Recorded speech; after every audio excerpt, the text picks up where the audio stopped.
2 gram മുതൽ പാദസരങ്ങൾ, വളകൾ, 1/2 gram മുതൽ സ്റ്റഡുകൾ, 2000 രൂപ മുതൽ റിങ്ങുകൾ, 1 ഗ്രാമിൽ തുടങ്ങുന്ന മാലകൾ, നെക്ലസുകൾ, 9000 രൂപ മുതൽ ഡയമണ്ട് നെക്ലസുകൾ, 1 ലക്ഷം മുതൽ ആരംഭിക്കുന്ന വെഡിംഗ് സെറ്റുകൾ. കൂടാതെ നിങ്ങളുടെ പഴയ സ്വർണത്തിന് ഏറ്റവും ഉയർന്ന മൂല്യവും. Maharaja gold and diamonds, toll junction, Edappally, Palluruthy, Tripunithura, Kalady, Eramalloor, Aroor Palli, Thuravoor, Thrissur. മട്ടാഞ്ചേരിയിൽ നൂറ്റാണ്ട് പഴക്കമുള്ള കെട്ടിടം അപകടാവസ്ഥയിൽ, ഒരു ഭാഗം തകർന്നു. കളക്ടർക്ക് റിപ്പോർട്ട് നൽകുമെന്ന് റവന്യൂ അധികൃതർ. മട്ടാഞ്ചേരിയിൽ നൂറ്റാണ്ട് പഴക്കമുള്ള കെട്ടിടം അപകടാവസ്ഥയിലായി. മട്ടാഞ്ചേരി ചക്കരയെടുക്ക ബസാർ റോഡിൽ നിന്ന് ബോട്ട് ജെട്ടിയിലേക്ക് പോകുന്ന ഭാഗത്തുള്ള നൂറ്റാണ്ട് പഴക്കമുള്ള കെട്ടിടമാണ് അപകടാവസ്ഥയിലായത്. കെട്ടിടത്തിന്റെ ഒരു ഭാഗം കനത്ത കാറ്റിലും മഴയിലും തകർന്നു. നാട്ടുകാർ പരാതിപ്പെട്ടതിനെ തുടർന്ന് സ്ഥലം കൗൺസിലർ PM ഇസ്മുദ്ദീനും റവന്യൂ അധികൃതരും സ്ഥലത്തെത്തി പരിശോധന നടത്തി. കെട്ടിടം അപകടാവസ്ഥയിലാണെന്ന് ബോധ്യപ്പെട്ടതായി ഡെപ്യൂട്ടി തഹസിൽദാർ ജോസഫ് ആന്റണി ഹെറ്റിസ് പറഞ്ഞു. സർക്കാർ ലീസ് ഭൂമിയിൽ ഇരിക്കുന്ന ഒരു കെട്ടിടമാണ്. അതിപ്പോൾ കോടതിയിൽ നിലവിൽ സ്റ്റേയുമുണ്ട്. അപ്പോൾ കെട്ടിടം ഒരു ഭാഗം ഇടിഞ്ഞ് വീണിട്ടുള്ളതാണ്. അപ്പോൾ അതിൻ്റെ നാട്ടുകാരുടെ പരാതിയെ തുടർന്ന് സ്ഥലം കൗൺസിലറും റവന്യൂ വകുപ്പിൽ നിന്ന് ഞങ്ങളും ചേർന്ന് പരിശോധന നടത്തി. കെട്ടിടത്തിൻ്റെ ജീർണാവസ്ഥ ശരിയായിട്ട് ബോധ്യപ്പെട്ടിട്ടുള്ളതാണ്. അത് ഇതിൻ്റെ ശോചനീയാവസ്ഥ സംബന്ധിച്ച റിപ്പോർട്ട് ഇന്ന് തന്നെ ജില്ലാ കളക്ടർക്ക് സമർപ്പിക്കുന്നതായിരിക്കും.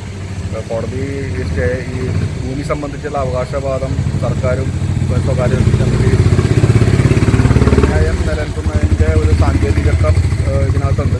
അപ്പോൾ അത് എങ്ങനെ കൈകാര്യം ചെയ്യുന്നുള്ളതിനെക്കുറിച്ചും വിശകലനം ചെയ്യുന്നുണ്ട്. ഏതായാലും കളക്ടർക്ക് റിപ്പോർട്ട് സമർപ്പിച്ചിട്ട് കളക്ടറുടെ കെട്ടിടത്തിന് നേരെ എതിർവശത്തായി അംഗനവാടി കെട്ടിടവും നിരവധി പേർ യാത്ര ചെയ്യുകയും ചെയ്യുന്ന റോഡാണിത്. ഏത് സമയത്തും അപകടം സംഭവിക്കാവുന്ന വിധത്തിലാണ് ഈ കെട്ടിടത്തിന്റെ നിൽപ്പ്. സർക്കാർ സ്വകാര്യ ട്രസ്റ്റിന് ലീസിന് കൊടുത്ത ഭൂമി സ്വകാര്യ ട്രസ്റ്റിൽ നിന്ന് മറ്റൊരു സ്വകാര്യ വ്യക്തി വാങ്ങുകയായിരുന്നു. എന്നാൽ 2 വർഷം മുമ്പ് ലീസ് കരാർ ലംഘനവും ലീസ് കുടിശ്ശികയും വന്നതിനെ തുടർന്ന് സർക്കാർ ഈ ഭൂമി ഏറ്റെടുത്തിരുന്നു. തുടർന്ന് സ്വകാര്യ വ്യക്തി ഇതിനെതിരെ കോടതിയിൽ പോകുകയും നിലവിൽ കേസ് നിലനിൽക്കുകയും ചെയ്യുന്ന സാഹചര്യമാണ്. കെട്ടിടത്തിന്റെ അപകടാവസ്ഥ സംബന്ധിച്ച ജില്ലാ കളക്ടർക്ക് ഉടൻ റിപ്പോർട്ട് നൽകുമെന്ന് അധികൃതർ പറഞ്ഞു. ദുരന്ത നിവാരണ നിയമപ്രകാരം കെട്ടിടം പൊളിച്ചു നീക്കാനുള്ള നടപടി സ്വീകരിക്കണമെന്ന് നാട്ടുകാരും ആവശ്യപ്പെട്ടു. Tahsildar S. Sreejith, special village officer Xavier, councillor PM Ismuddeen, Mattancherry fire officer Valentine എന്നിവരും സംഭവ സ്ഥലത്തെത്തി പരിശോധന നടത്തി. സർക്കാർ ഏറ്റെടുത്തതാണ്. അത് അതിൻ്റെ മുറക്ക് തന്നെ സർക്കാരിൻ്റെ അണ്ടറിൽ പെട്ടെന്ന് പൊളിച്ചു മാറ്റി ജനങ്ങൾക്ക് ഉപകാരപ്രദമായ രീതിയിലേക്ക് മാറ്റും. ഈ കെട്ടിടം ഇവിടെ നിലയ്ക്കുമ്പോൾ തന്നെ വളരെ ബുദ്ധിമുട്ടാണ് ജനങ്ങൾക്ക് അനുഭവിക്കുന്നത്. ഇതിൻ്റെ പുറയിൽ വളരെ വലിയ കാടുകൾ വളർന്ന് ആ ജനങ്ങൾക്ക് ബുദ്ധിമുട്ടായി തന്നെ വളരെ ശല്യമായിരിക്കുന്ന അവസ്ഥയിൽ ഇതിൻ്റെ പരാതികളൊക്കെ ജനങ്ങളെ ഭാഗത്തു നിന്നുണ്ട്. പ്രിയപ്പെട്ടവരെ വൃത്തിയാക്കണമെന്ന് ഇതിൻ്റെ പരാതികളൊക്കെ നിരന്തരം പോയിട്ടുണ്ട്. ഒരു സ്വകാര്യ വ്യക്തിയുടെ ന്യൂസ് ബ്യൂറോ, മട്ടാഞ്ചേരി.